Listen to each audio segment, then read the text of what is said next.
ఈ సమయంలో ఒక వాక్యమును మనం చదువుకొని వాక్య భాగంలోనికి వెళ్దాం. యాకోబు పత్రిక మొదటి అధ్యాయము 14-15 వచనాలు. ప్రతివాడును తన స్వకీయమైన దురాశ చేత ఈడవబడి మరలు కొల్పబడిన వాడై శోధింపబడును. 15 కూడా. దురాశ గర్భము ధరించి పాపమును కనగా పాపము పరిపక్వమై మరణమును కనును. దేవుడి పరిశుద్ధ వాక్యమును మన వెనుకల్లో దీవించి ఆశీర్వదించునుగాక. చిన్న ప్రార్థన చేసుకొని మనము వాక్యంలోనికి వెళ్దాం. దయచేసి అందరూ తలలో వంచి నిశ్శబ్దంగా ఉన్నట్లయితే వాక్యమును మనం ధ్యానం చేసుకుందాం. మహాగణుడ, మహిమోన్నతుడా, దయగల రక్షక, కృపగల రాజా, అద్వితీయుడా, అద్భుతకరుడా, మీకే స్తుతి స్తోత్రములు చెల్లించుకుంటున్నాం తండ్రి. ప్రభా, ఈ సమయంలో తండ్రి పాటల ద్వారా మిమ్మల్ని స్తుతించి ఉంటున్నాం. ప్రభా, మా యొక్క సంఘములో జరుగుతున్న ప్రతి ఒక్క కార్యక్రమమును బట్టి మీకే స్తుతి స్తోత్రములు చెల్లించుకుంటున్నాం తండ్రి. అద్భుతకరుడవు, ఆశ్చర్యకరుడవు, ఆశ్చర్య కార్యములు మా పట్ల చేసే గొప్ప దేవుడు మీరైనందుకు మీకే స్తుతి స్తోత్రములు చెల్లించుకుంటూ ఈ సమయమందు మీ పాదముల చెంతకు మేము వచ్చి ఉంటుండగా తండ్రి ప్రభా, మీరు మాట్లాడబోతున్న మాటలను బట్టి మీకే స్తుతి స్తోత్రములు తండ్రి. ప్రభా, మాట్లాడుచున్న వాడును నేను కాదు తండ్రి.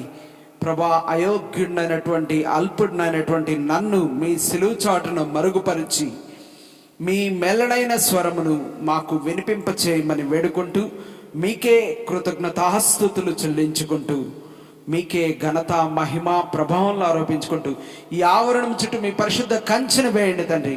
మీ పరిశుద్ధ రక్తమును ప్రోక్షించి ఏ విధమైనటువంటి సాతాను శక్తులు ప్రభా ఈ ఆవరణంలో ప్రభా పని చేయకుండా తండ్రి ప్రభా మంచి వర్తమానమును మీరు మాకు అనుగ్రహించమని నజరేయుడైన యేసుక్రీస్తు వారి దివ్యపుణ్య నామమున వినయంతో అడిగి వేడుకొంచున్నాం తండ్రి. Amen. Praise the Lord. Hallelujah. ఈ సమయంలో ఇక్కడ మనం చదివిన వాక్య భాగమును మనం చూస్తున్నప్పుడు యాకోబు ఒక మాటను రాస్తూ ఉంటున్నాడు. ఏం మాట అది? ప్రతివాడు, ఈ లోకంలో ఉన్న ప్రతి ఒక్కరు కూడా తన స్వకీయమైన దురాశ చేత ప్రతివాడు తన స్వకీయమైన దురాశ చేత ఈడవబడి మరలు కొల్పబడి, అంటే ఒక్కసారిగా పోయి పాపము అంటే ఒక్కసారిగా పోయి సముద్రంలో దూకేసినట్టుగా లేకపోతే బావిలో దూకినట్టుగా కాదు. అది స్టెప్ బై స్టెప్ జరుగుతూ వస్తుంది. ఎట్లాగా? ప్రతివాడు తన స్వకీయమైన దురాశ చేత, మొదట దురాశ గర్భము ధరిస్తుంది. అంటే దురాశ గర్భము ధరించడం అంటే గర్భము ధరించిన వెంటనే కుమారుడు కలగడు. అవునా? కుమారుడు కానీ కుమార్తె కానీ గర్భము ధరించిన వెంటనే కాదు. It will take time. ఎంత టైం తీసుకుంటుంది? 9 months. అంటే ఆ విధంగా మనకైతే ఒక ఉదాహరణగా తెలుసు కాబట్టే యాకోబు భక్తుడు ఈ మాటను రాస్తున్నాడు. దురాశ గర్భము ధరించి పాపము కనగా పాపము పరిపక్వమై మరణమును కంటుందండి. పాపము పరిపక్వమై అంటే పాపము కూడా పరిపక్వము కావడానికి కొంత సమయము పడుతుంది. ఆ సమయం వరకు ప్రభువు చూస్తూ ఉంటాడు. ఏముందిలే, ఏం కాలేదు కదా, నేను ఈ పని చేశాను, ఏం కాలేదు కదా అనుకుంటూ ఉంటారేమో. కానీ పాపము కూడా పరిపక్వము కావడానికి కొంత టైం తీసుకుంటుంది. అయితే ఇక్కడ మనం చదివిన వాక్య భాగము పౌలు భక్తుడు ఒక మాట రాస్తూ ఉంటున్నాడు. ఆయన ఎవరి నిమిత్తం రాస్తూ ఉంటున్నాడు? సంఘము నిమిత్తము ఈ యొక్క మాటలన్నీ రాస్తూ ఉంటున్నారు. ఎఫెసీయులకు రాసిన పత్రిక 5వ అధ్యాయము 23వ వచనమును మనం చూసినట్లయితే, క్రీస్తు సంఘమునకు శిరస్సయ్యున్నలాగున పురుషుడు భార్యకు శిరస్సయ్యున్నాడు. క్రీస్తే శరీరమునకు, క్రీస్తే, ఒక్కసారి చెప్పండి అందరూ అలర్ట్గా ఉన్నారా? ప్రైజ్ లార్డ్, హల్లెలూయా. ఎవరు రక్షకుడై ఉన్నాడు? క్రీస్తే ఈ శరీరమునకు. ఏ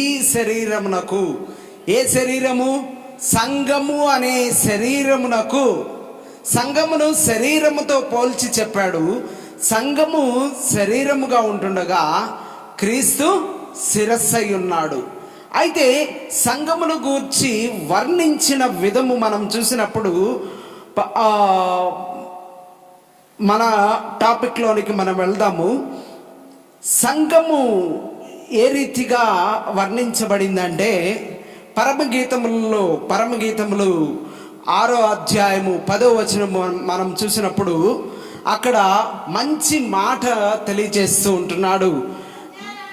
సంధ్యారాగము చూపట్టుచు చంద్రబింబమంత అందము గలదై, సూర్యుని అంత స్వచ్ఛమును కలలను గలదై, వ్యూహిత సైన్య భీకర రూపిణియగు ఈమె ఎవరు? అసలు ఈ మాటను చూసినప్పుడు ఒక్కొక్క మాట తీసుకుంటే చాలా వస్తుంది. అయితే ఇంత మనకు టైం లేదు కాబట్టి ఒక 15-20 నిమిషాల్లో మనం ముగించుకోవాలి. కాబట్టి ఒక్క మాటను మాత్రం మనం ధ్యానం చేసుకుందాం ఈ దినము. చంద్రబింబమంతా అందము గలదై. ఎవరు చంద్రబింబంత అందము గలదై? ఒక స్త్రీని వర్ణించేటప్పుడు చంద్రముఖి అంటారు, అవునా? వర్ణించేటప్పుడు చందమామలాగా అంటారు. అంటే చంద్రబింబమంతా అందము కలదై. ఎటువంటి అందం అంట? చంద్రుడు పరిపూర్ణముగా వచ్చినప్పుడు ఏ విధంగా అందంగా ఉంటాడో అంత అందము గలదై. అయితే ఈ మాట చంద్రబింబంతా ఆ చంద్రుడి గురించి వర్ణించాల్సిన అవసరం అక్కడ ఏమొచ్చింది, ఎందుకని వర్ణించాడు అని మనము ఆత్మీయంగా మనం తీసుకుంటే, అక్కడ ఒకసారి మనము వాక్యంలో మనం ఇంకా చూసినప్పుడు చంద్రబింబము,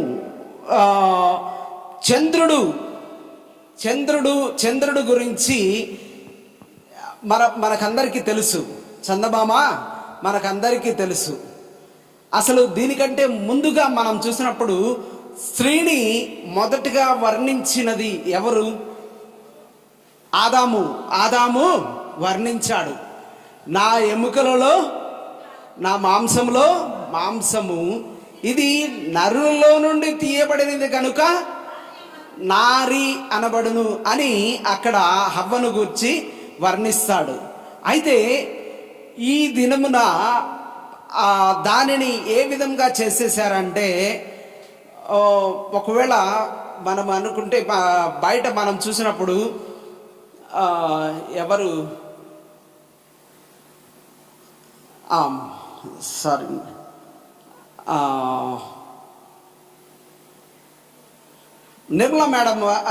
నిర్మలా మేడం వారు వాళ్ళ ఇంట్లో చూసినప్పుడు చిక్కి అంటున్నాడు, లవ్ యూ మా అంటుంటే వాళ్ళ మమ్మీతో ఆ పక్కన ఒక చిన్న పిల్లోడు ఉన్నాడు అంటున్నాడు. అంటే అదొక ఏ విధమైనటువంటి పదం అయిపోయింది? అది చెప్పకూడని పదములాగా అయిపోయింది. దానిని ఏ రీతిగా మార్చేశారంటే, అంత పవిత్రమైన ఆ పదమును ఏ రీతిగా మార్చారు? అది వినకూడని, మాట్లాడకూడని పదముగా మార్చేశారు. అయితే దానిని గురించి మనము చర్చించాల్సిన అవసరత ఎంతైనా ఉంది.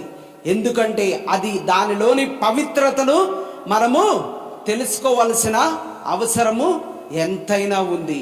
ప్రభు ఏ రీతిగా అయితే మనల్ని ప్రేమిస్తూ వచ్చాడో, ఆయన మన మీద ఎంత ప్రేమను చూపించాడో, ఆ ప్రేమను మనం చూసినప్పుడు ఎఫెసీయులకు రాసిన పత్రిక 5వ అధ్యాయము 26, 27 వచనాలను మనం చూసినప్పుడు, అది కళంకమైనను ముడత అయినను అట్టిది మరి ఏదైనను లేక పరిశుద్ధమైనది గాను నిర్దోషమైనది గాను మహిమగల సంఘముగాను ఆయన తన ఎదుట దానిని నిలువబెట్టుకొనవలనని వాక్యముతో ఉదక స్నానము చేత దానిని పవిత్రపరిచి పరిశుద్ధపరచుటకై దాని కొరకు తన్ను తాను అప్పగించుకొనెను. ప్రైజ్ లార్డ్, హల్లెలూయా.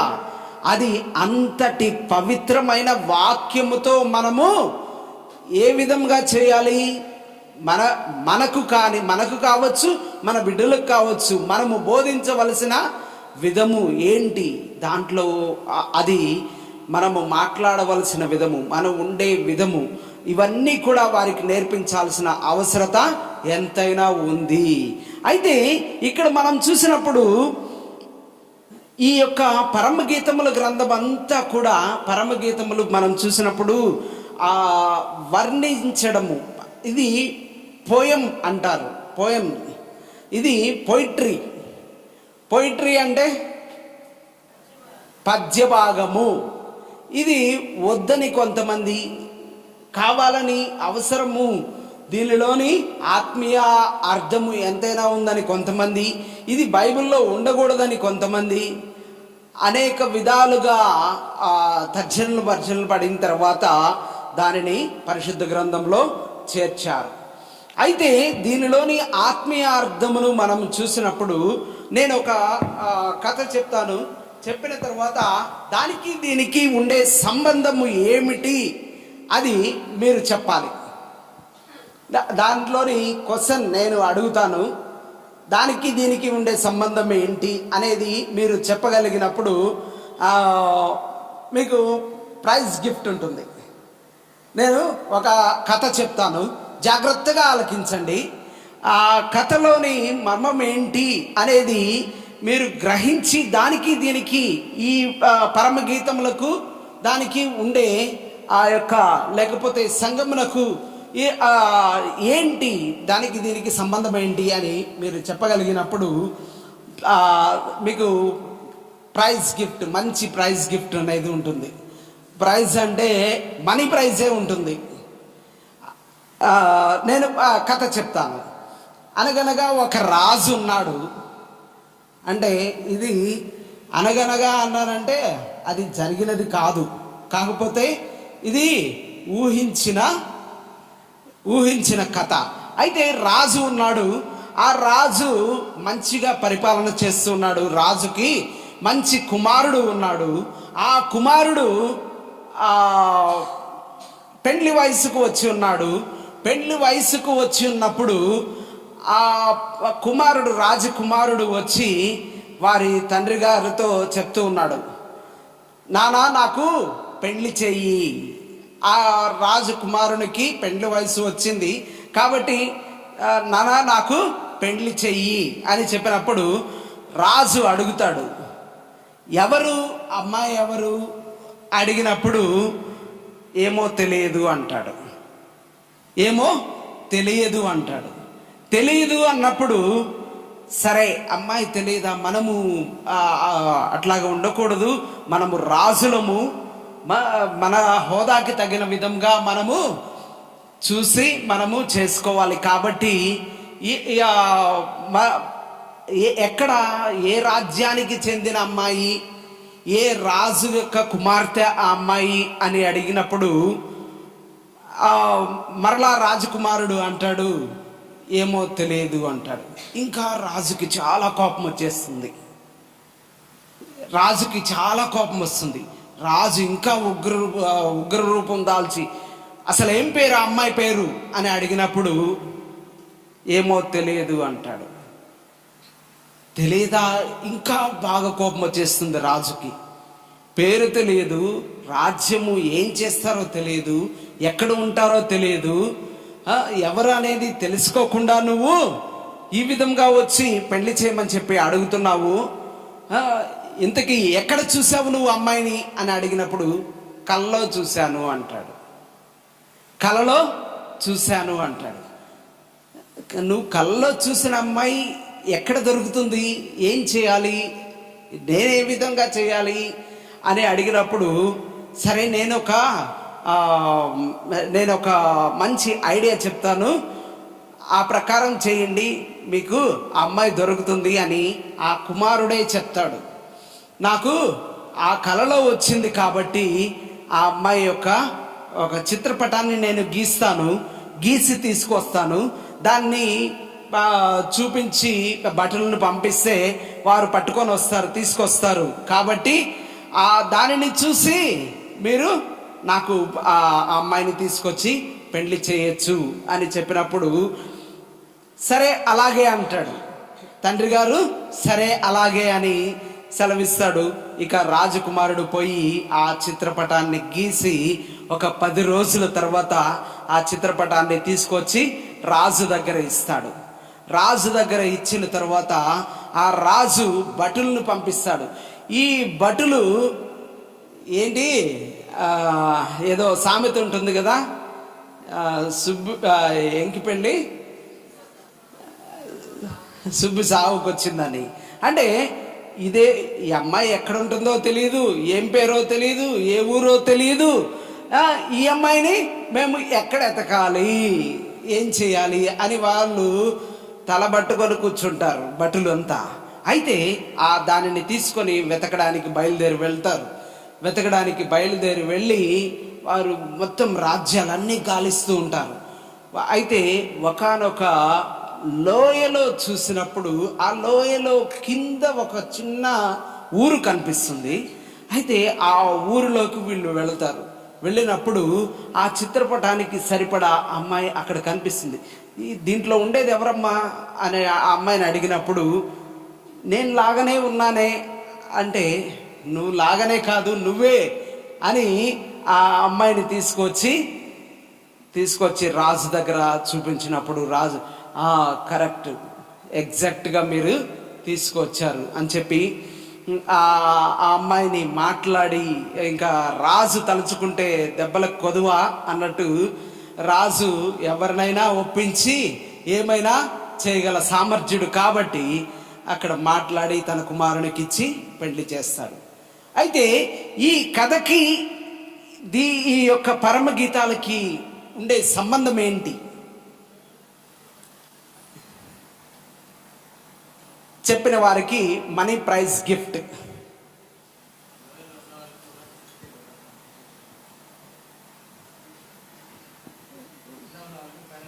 లోయలో ఉండే వాళ్ళకి పైకి తీసుకొచ్చి,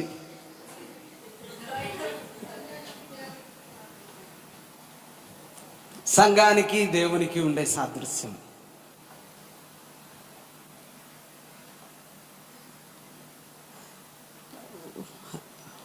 ఒకటోసారి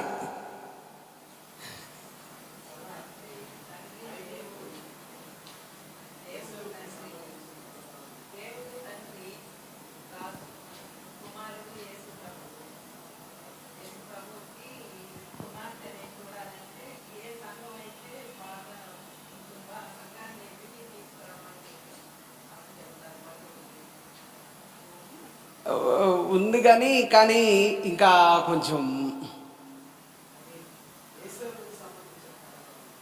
ఏసేపుకి సంబంధించిన కథ కాదు. రెండోసారి టైం అయిపోతుంది, ఎందుకంటే మనీ ప్రైజ్ గిఫ్ట్ కాబట్టి టైం కీపప్ చేయబడుతుంది. ఎవరు?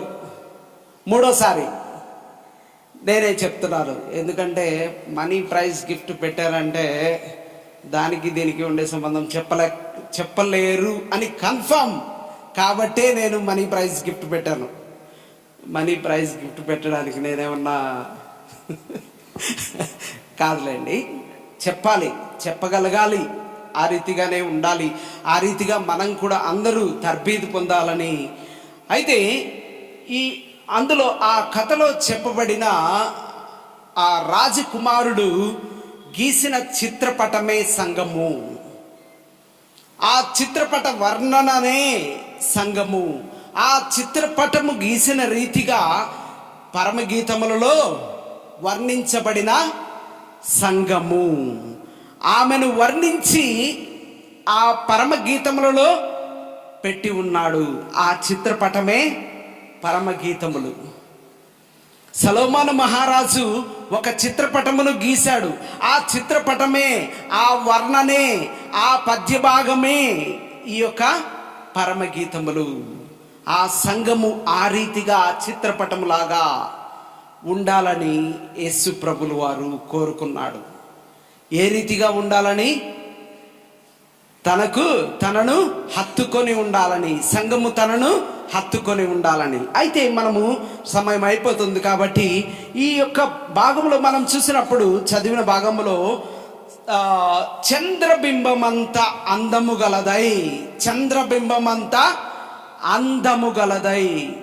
చంద్రబింబము అంటే మనకు తెలుసు చంద్రుడు. అసలు చంద్రుడిని ఎందుకు వర్ణించాడు అక్కడ? చంద్రుడినే ఎందుకు వర్ణించాడు? చంద్రుడు స్వయం ప్రకాశ. చదువుకున్న వాళ్ళు ఉన్నారు.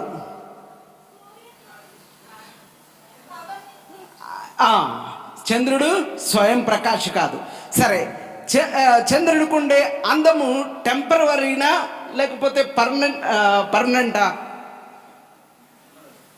టెంపరరీ. ఎట్లాగా టెంపరరీ?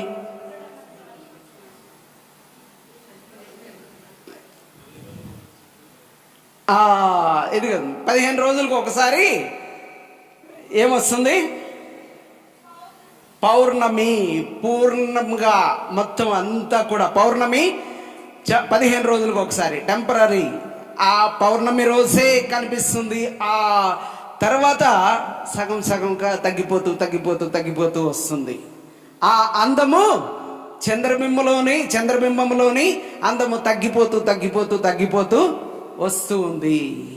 చంద్రుడు స్వయం ప్రకాశకము కాదు. చంద్రుడు పర్మనెంట్ కాదు, పర్మనెంట్ అందము కాదు. అలాగే మన అందము కూడా, మన అందమును, మానవుని యొక్క అందమును దేవుడు ఏ విధంగా వర్ణిస్తాడు? అందము వ్యర్థము, సౌందర్యము మోసకరము. మానవుని యొక్క జీవితం ఎలాంటిది? అంతలో కనబడి అంతలోనే మాయమయ్యే ఆవిరి వంటిది మానవుని యొక్క జీవితము. నీటి బుడగ వంటిది, గడ్డి పువ్వు లాంటిది. గడ్డి పువ్వు చూడటానికి ఎంతో అందంగా కనిపిస్తుంది ఉదయకాలమున, తర్వాత సాయంకాలం అయ్యే వరకు వాడిపోయి తొక్కబడుతుంది, వాడిపోయి రాలిపోతుంది. అటువంటి అందము. అయితే ఈ చంద్రుని యొక్క అందము కూడా అదే రీతిగా ఉంటుంది. ఏ రీతిగా ఉంటుంది? తను స్వయం ప్రకాశం కాదు. ఆ సూర్యుని నుండి వచ్చే వెలుగు చంద్రుడి మీద పడినప్పుడు అది అందముగా కనిపిస్తుంది. సూర్యుని వంటి స్వచ్ఛమైన కళలు గలదై. ఇంకా దాంట్లోకి పోతే దాంట్లో ఇంకా చాలా ఉంటుంది. అయితే ఆ సూర్యుని నుండి, ఏ సూర్యుడు? నీతి సూర్యుడు అనే యేసుక్రీస్తు ప్రభులు వారు. నీతి సూర్యుని యొక్క వెలుగు ఆ చంద్రుడి మీద పడినప్పుడు, నీతి సూర్యుడు అనే వెలుగు ఈ సంఘము మీద పడినప్పుడు ఆ అందము ఏ రీతిగా కనిపిస్తుంది? సంఘము ఆ రీతిగా కనిపించాలని ప్రభు ఆశపడుతూ ఉంటున్నాడు. అయితే ఈ యొక్క టెంపరవరీ అని చెప్పాము. రెండిటికి మధ్యలో ఏమొస్తుంది? అడ్డము. సూర్యునికి చంద్రుడికి మధ్యలో ఏం అడ్డం వస్తుంది? పెద్దగా చెప్పండి. భూమి. ఎందుకు సంకోచం? ఎందుకు? భూమి అడ్డం వస్తుంది. ఆ భూమి అనేదే ఇక్కడ మనం చదువుకున్న వాక్య భాగము, యాకోబు పత్రికలో మనం చదువుకున్న వాక్య భాగము. ప్రతివాడు తన స్వకీయ దురాశ చేత, ఈ స్వకీయ దురాశ చేత, ఈ లోకము అనే దురాశ చేత మనము ఏడవబడి అది అడ్డం వచ్చినప్పుడు, ఆ నీతి సూర్యుని యొక్క వెలుగు మన మీద పడకుండా ఉన్నప్పుడు మనము ఏమైపోతూ ఉంటున్నాము? దురాశ గర్భమును ధరించి ఏమవుతుంది? పాపమును కంటుంది. ఆ పాపమే పరిపక్వమై మరణమును కంటుంది. ఆ పాపమే పరిపక్వమై మరణమును కంటుంది. ఏ రీతిగా మనం ఇక్కడ చూసినప్పుడు మొట్టమొదటిగా అమావాస్య అంటారు. ఇది మొన్నటి దినమున షాహుల్ మేము అనుకుంటూ వచ్చాం. ఈ యొక్క అమావాస్య నాడు మనం చూసినప్పుడు అమావాస్యకి ఆ గుమ్మడికాయలు అన్నీ ఎర్రగా చేసి ఇంటి ముందు కొడుతూ ఉంటారు. వారికి తెలియదు అమావాస్య ఏంటి, ఎందుకు వచ్చింది అమావాస్య, ఈ చీకటి అనుకుంటున్నారు. కానీ అయితే ఇంగ్లీష్లో ఏముందో చదువుతారా? ఇంగ్లీష్ బైబిల్ ఎవరి దగ్గర ఉందా? ఇంగ్లీష్ బైబిల్ లేదు.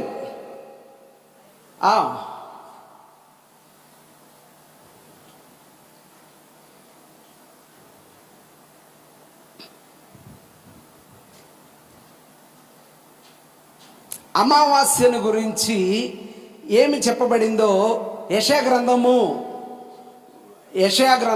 1వ అధ్యాయము 14వ వచనములో, యెషయా గ్రంథము 1వ అధ్యాయము 14వ వచనం. మొదట తెలుగులో చదవండి. మీ అమావాస్య ఉత్సవములను నియామక కాలములను నాకు హేయములు, అవి నాకు బాధకరములు, వాటిని సహింపలేక విసికి ఉన్నాను. ఇప్పుడు ఇంగ్లీష్లో చదవండి.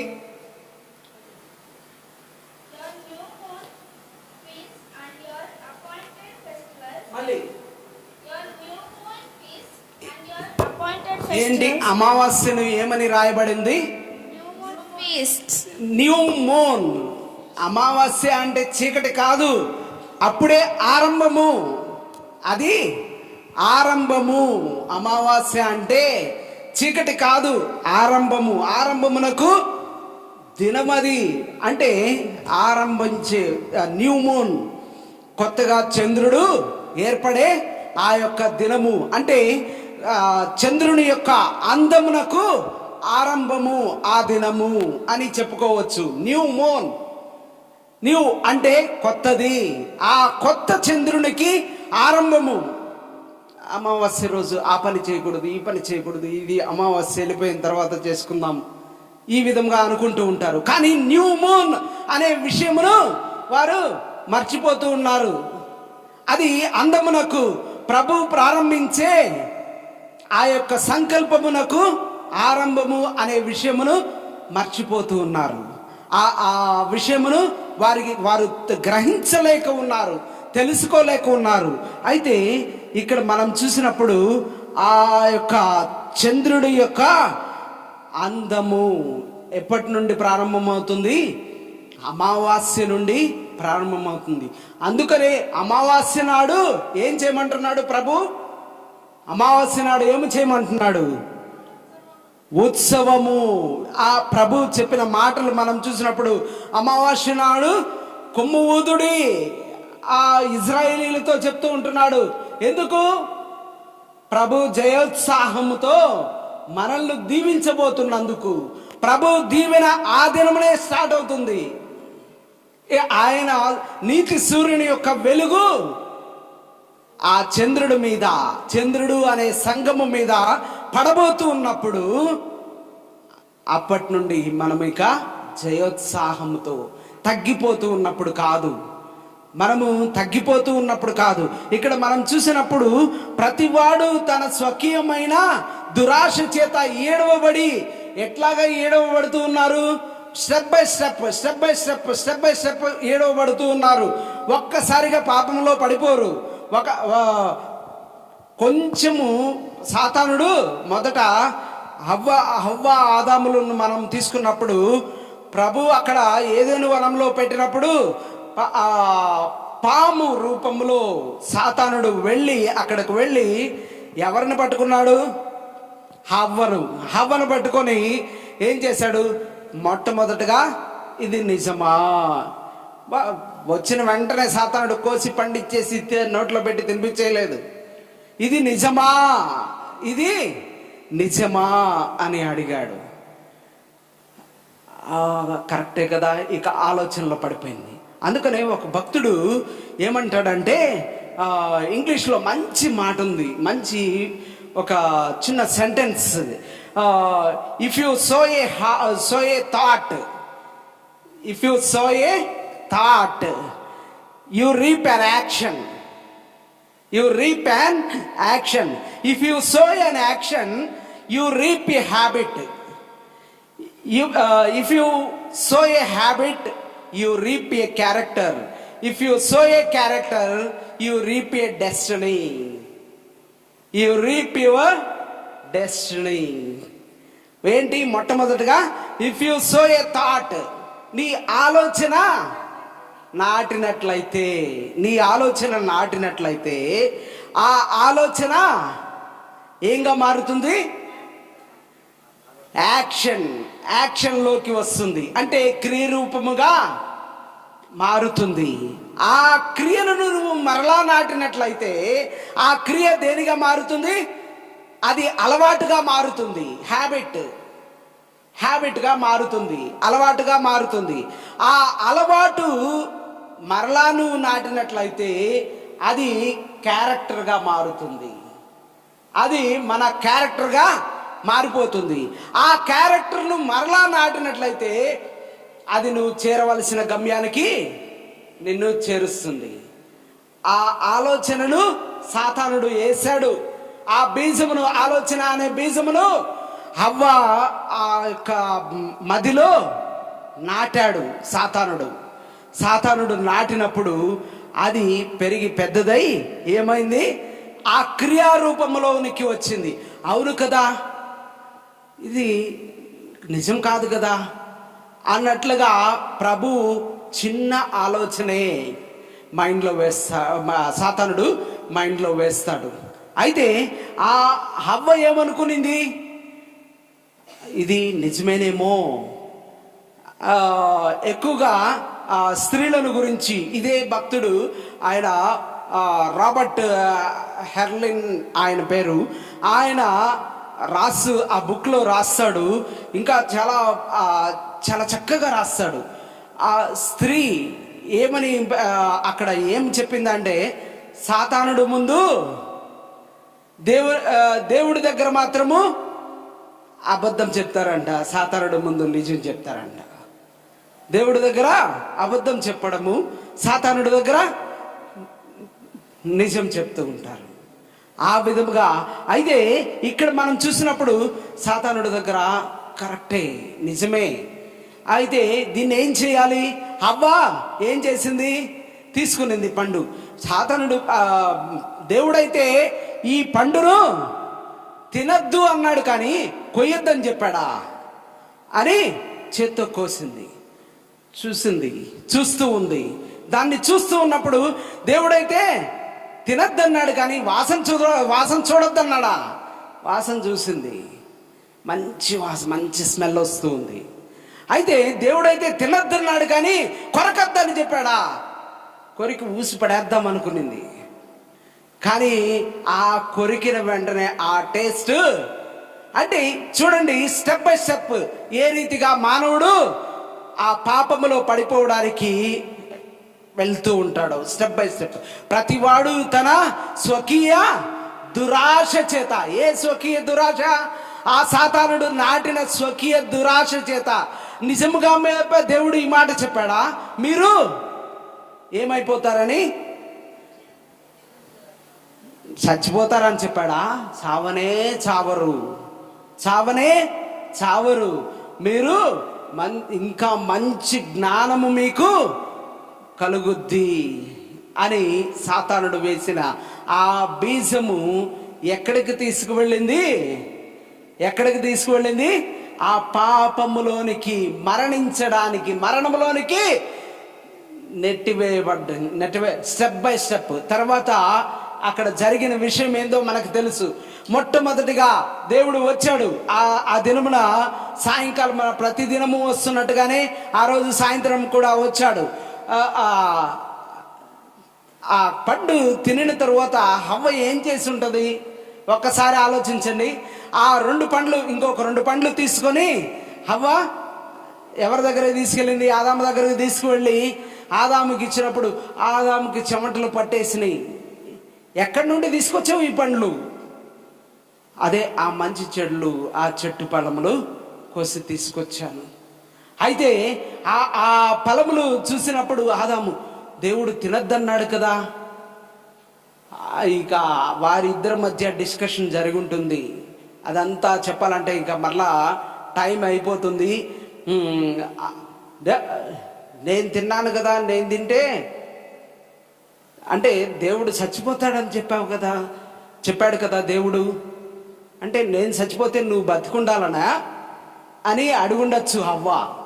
నేను చచ్చిపోతే నువ్వు బతికుండాలనా అంటే, నేను చచ్చిపోయిన తర్వాత నువ్వు ఇంకొకరిని, వేరే ఒకరిని పెళ్లి చేసుకోవచ్చనా అంటే, ఎవరున్నారు ఇంకా పెళ్లి చేసుకోవడానికి? ఇంకెవరు మనుషులు, భూమి మీద మనుషులైతే ఎవరు లేరు.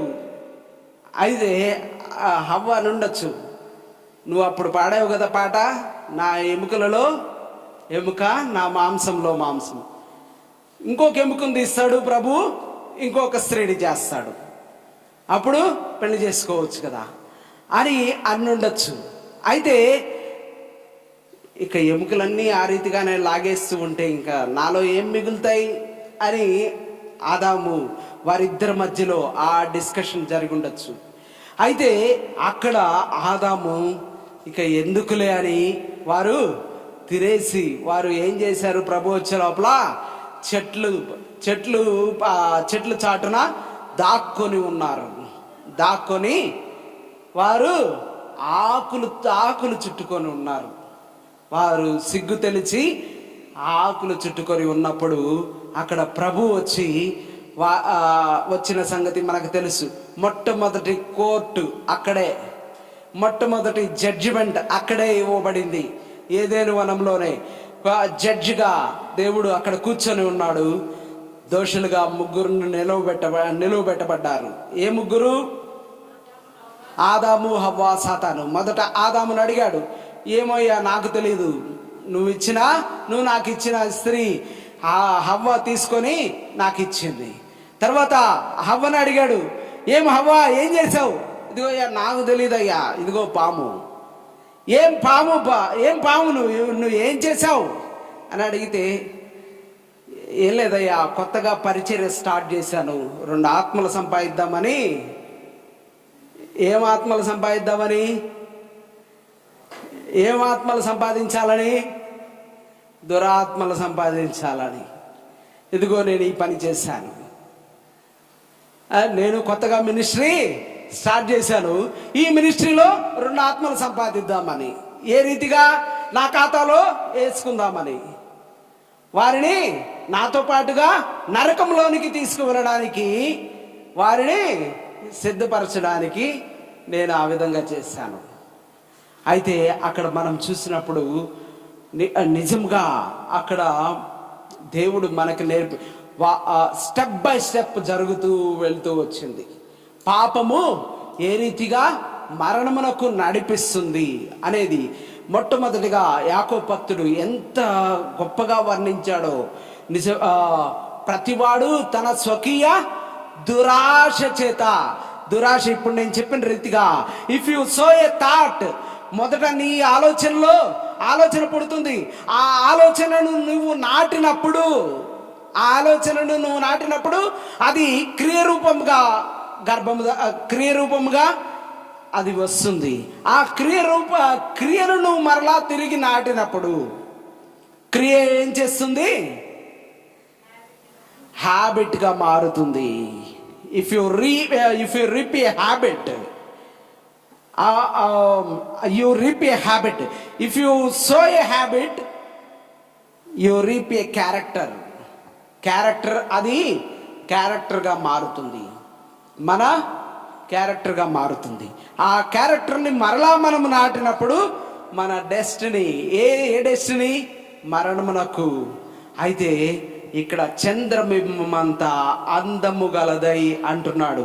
ఆ చంద్రబింబము ఏ రీతిగా అయితే అందముగా ఉంటుందో, ఏ రీతిగా అందముగా ఉంటుంది? ఎప్పుడు అందంగా ఉంటుంది చంద్రబింబము? నీతి సూర్యుడనే ఆ వెలుగు మనపై ప్రకాశించినప్పుడు మాత్రమే, నీతి సూర్యుని యొక్క వెలుగు మనపై ప్రకాశించినప్పుడు మాత్రమే సంఘము అందముగా కనిపిస్తుంది. ఆ అందము అప్పుడు లోకము చూసినప్పుడు అబ్బా ఎంత అందముగా ఉంది, ఈ సంఘము ఎంత అందముగా ఉంది. ఆ రీతిగా సంఘం అంటే ఆ విధంగా ఉండాలి. సంఘం అంటే ఏ రీతిగా ఉండాలి? సంఘమును గురించి చెప్పిన విధం ఏంటి? ఏం చెప్పా? ఇప్పుడు మనం చదువుకున్నాం. అది కళంకమైనను ముడత అయినను అట్టిది మరి ఏదైనను లేక, అంటే కళంకమైనను ముడత అయినను అట్టి మరి ఏదైనను, అంటే ఒకవేళ సంఘములో ఏదైనా ఉండొచ్చు, ముడత, కళంకము, మచ్చ ఏదైనా ఉండొచ్చు. అయితే సంఘములో ఉండే ఐక్యత, ప్రేమ, క్షమాపణ గుణము, ఆ విధములైనటువంటి నీతి సూర్యునిలో నుంచి వచ్చే వెలుగులో అవన్నీ కూడా ఉంటాయి. ఏంటి? ఆ క్షమాపణ, ఆ ప్రేమ, ఇవన్నీ కూడా ఆ సంఘములో కనిపించాలి. మన సంఘంలో ఉన్నాయా?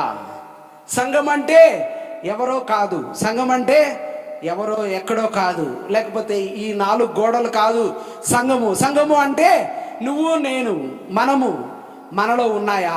క్రీస్తు యొక్క ప్రేమ, క్రీస్తు యొక్క క్షమాపణ గుణము, క్రీస్తు యొక్క సువార్తను చెప్పే గుణము, క్రీస్తు యొక్క ప్రేమను చూపించే గుణము, దయాగుణము మనలో ఉన్నాయా?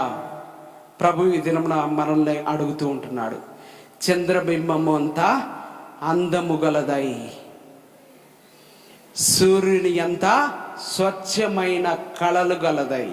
అంటే సూర్యుని అంతా స్వచ్ఛమైన కళలు ఏ రీతిగా వస్తాయి అంటే, ఆ నీతి సూర్యునిలో నుండి వచ్చే ఆ స్వచ్ఛమైన వెలుగు మన మీద ప్రకాశించినప్పుడు, ఆ యొక్క చంద్రుని మీద ఆ స్వచ్ఛమైన వెలుగు పడినప్పుడు సంఘము కూడా స్వచ్ఛముగా కనిపిస్తుంది.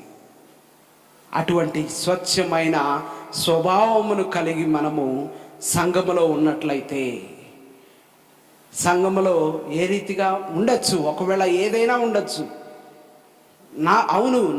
నా సహోదరుడే కదా, నా వాడే కదా, నా పక్కన వాడే కదా అని మనము, నాతో ఉన్నవాడే కదా.